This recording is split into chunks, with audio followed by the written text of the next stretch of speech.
Okay, we're going to go over tandemly repeated DNA and satellite DNA in this one. There's quite a lot to get through, so let's just get through it. So, like I said when we were going over the Koch curves, bacteria and yeast show almost no repetition in their genome because they have strong selective pressures against repetitive DNA. Because it comes at a relatively high energy cost, because the organisms are so small, and because the organisms produce so much offspring, because they just replicate through binary fission, even small survival advantages are picked up and naturally selected, whereas if very few offspring were to be produced, genetic drift may outpace kind of natural selection. So even genes obtained through horizontal gene transfer, which is when two bacteria conjugate, they lock their pili together and they transfer plasmids to one another. These plasmids tend to favor functional genes over repetitive elements. Larger organisms, like animals, have a lot more repetitive DNA. The human genome is only about 30% gene-related, and of that, only 3% codes for proteins. The other 70% is either unique extragenic or repetitive extragenic elements. So by extragenic, I just mean in between coding regions, so kind of introns or what we'd call junk DNA or your telomeres. So examples of these repetitive extragenic elements are tandemly repeated DNA. So tandem repeats come in three forms. A brief explanation if you don't know what a tandem repeat is. It's when a section of DNA repeats numerous times in the genome, lying adjacent to one another, so next to each other. So for example, say you would have a triploid kind of codon in the genome of CAG, you may have what we call a replication slippage, which is where it gets transcribed an extra time. We'll go a bit more into that later. Right next to it, so you have another CAG, and then more replication slippages expand the tandem repeat more. So you go from having one of the CAG kind of triploid codes in the genome. Replication slippage expands that to have more of them. So it's just repeated DNA next to each other. There are three forms of this repeated DNA based on how large the repeats are. Satellite DNA are repeated clusters up to 100 kilobases. Mini-satellite DNA are repeated clusters up to 20 kilobases. And microsatellite DNA, which is the most common, are repeated clusters of up to 150 base pairs. These number of tandem repeats in these satellites are variable from person to person. So, like we used the example before about the CAG repeat, one person may have that CAG repeated 10 times at a locus for that tandem repeat, while another person may have it repeated 15 times at that locus.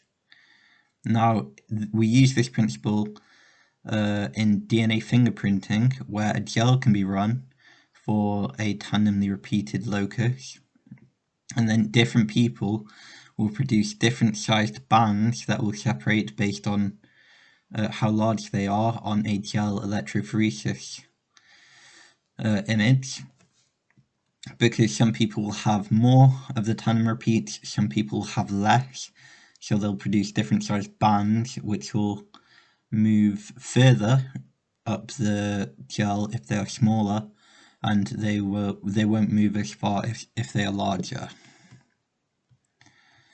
Microsatellite expansion, like we talked about before, these tandem repeats, like microsatellites, can arise by a chance mutation, producing two units in a tandem array. So say a 4 base pair sequence ACAG undergoes expansion to produce ACAG, ACAG. It's just exactly what we talked about before with the CAG multiplying itself. This occurs by replication slippage, where part of the template strand, so that's the genome, it gets cut open by a DNA helicase, and then it gets replicated to produce pre-mRNA by RNA polymerase. So the template strand gets replicated to produce the pre-mRNA, like you know from transcription.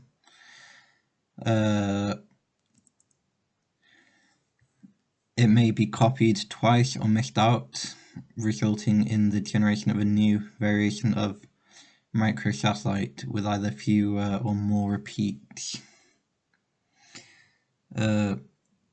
Replication slippages can lead to production of dysfunctional proteins if it occurs within a coding region. For example, in Huntington's, which is a trinucleotide slippage, which just means 3 nucleotides, so 3 bases are being repeated in a tandem array within a functional gene. And we're going to talk about Huntington's now to kind of provide more context into it. Huntington's is a progressive neurological disease resulting in motor, cognitive, and psychiatric deterioration. Typically, symptoms of Huntington's are onset later in life, between 35 and 45 years of age.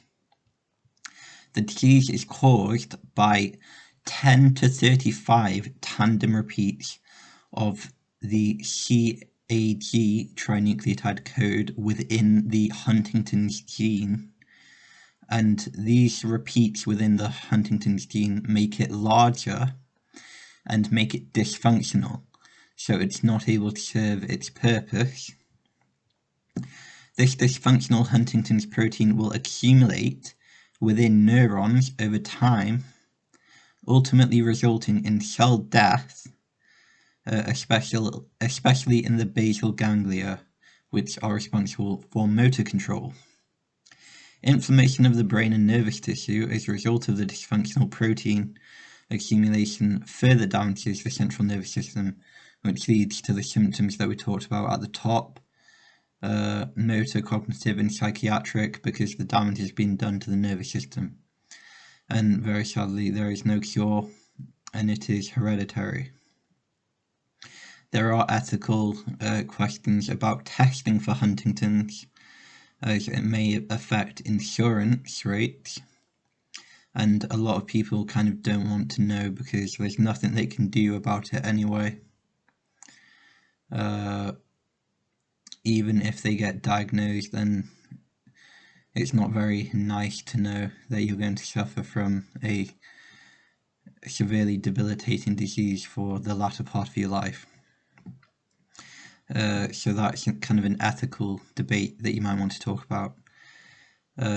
It's the fact that this protein must accumulate within nervous cells that means the symptoms will not present until middle age.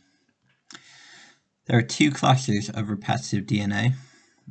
Tandemly repeated DNA, which we've talked about before, which is just small repeats of, say, 3 base pairs in length located next to one another. These tandemly repeated DNA is often found at chromosomal centromeres. And then we have interspersed genome-wide repeats, which are scattered throughout the genome, and the product of a gene being transcribed. They're the product of a gene being transcribed, then reverse transcribed to produce double-stranded DNA that is then reintegrated somewhere else in the genome. So this is able to produce more copies of functional genes, which can obviously alter the phenotype. I may run out of time here. I'll make this a very short video next and just put it on the playlist because I can't record over 10 minutes. Okay, I'll be back.